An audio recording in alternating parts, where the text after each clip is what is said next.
Hey guys, so in today's video I have something a little more different for you. I've been thinking in the past couple of weeks of a new series I can bring to my channel, and one of my subscribers gave me a really good idea. Basically, I was having a discussion with him a few days ago about his go-to loadout when playing TDM, Domination and Rush, which involves the AEK assault rifle, angled foregrip, silencer, laser sight and the 44 Magnum sidearm. The kicker was that both primary and secondary weapons have the iron sights. I asked him why the iron sights over the Coyote or the Cobra sights. He pretty much just said after about 800 or so hours in Battlefield 4, he much prefers the iron sights as they have only very little amounts of visual recoil, which if you guys don't know, visual recoil will be greatly reduced across the board on all weapons and sights when the big CTE patch finally arrives in September.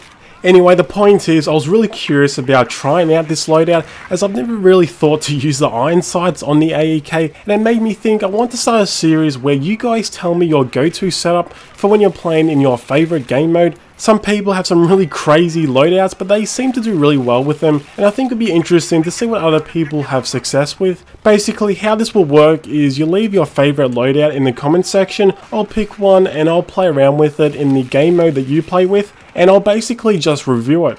Now let's talk about this loadout, the AEK with the iron sights. I have to admit I was a little bit worried as I kind of prefer not to use the iron sights as they really get in the way of your vision and some of them blend in with the background and makes it really hard to track your target. However, I had a ton of fun with this setup and was really successful in using it. I mainly played with it in Rush and almost every round I played I was #1 on the scoreboard, which I wasn't expecting at all. Now I know the AEK is a beast, so most of my success was probably just due to this weapon, but I felt like in some situations I really preferred the iron sights, as like I said before, visual recoil is very minimum and your bullets are going where they're intended.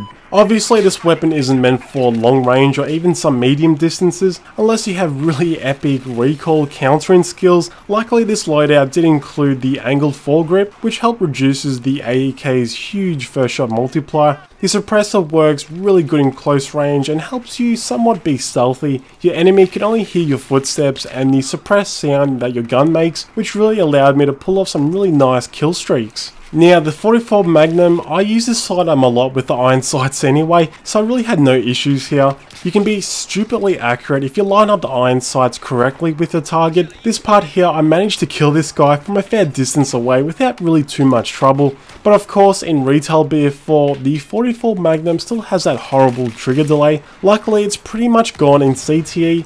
There's still a tiny delay value, but you can't even notice it. I've played with the 44 Magnum in CTE a lot over this past week, and I still can't even tell it has some kind of trigger delay. Obviously I wouldn't use this setup in the more open field maps. The AEK just has way too much recoil, but some maps, if you just like to hang around a capture point, they have a lot of buildings and whatnot surrounding it. You can use this setup to protect the objective. You might want to think about using the muzzle brake barrel attachment for this case to reduce that vertical recoil even more.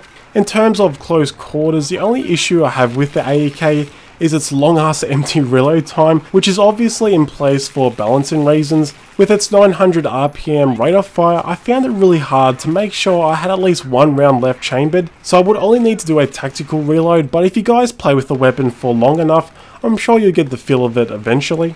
If you're going to use this setup, you may want to consider using the 93R sidearm, because if you get caught in that slow empty reload of the AEK and a few targets come around a corner, I know the Magnum does huge amounts of damage, but I think you'll be better off with a sidearm that has a fast rate of fire to quickly take care of those additional targets, and gives you some free time to reload, which in some situations will be the cause of your death. So overall, I had a ton of fun with this setup and was really glad one of my subscribers told me about this. Like I said, it's really interesting to see what other people's go-to loadouts is.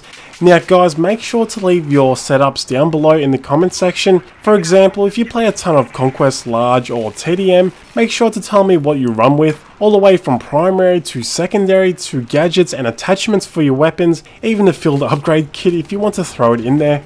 Anyway guys, I hope you enjoyed, thanks for watching and I'll see you in the next video.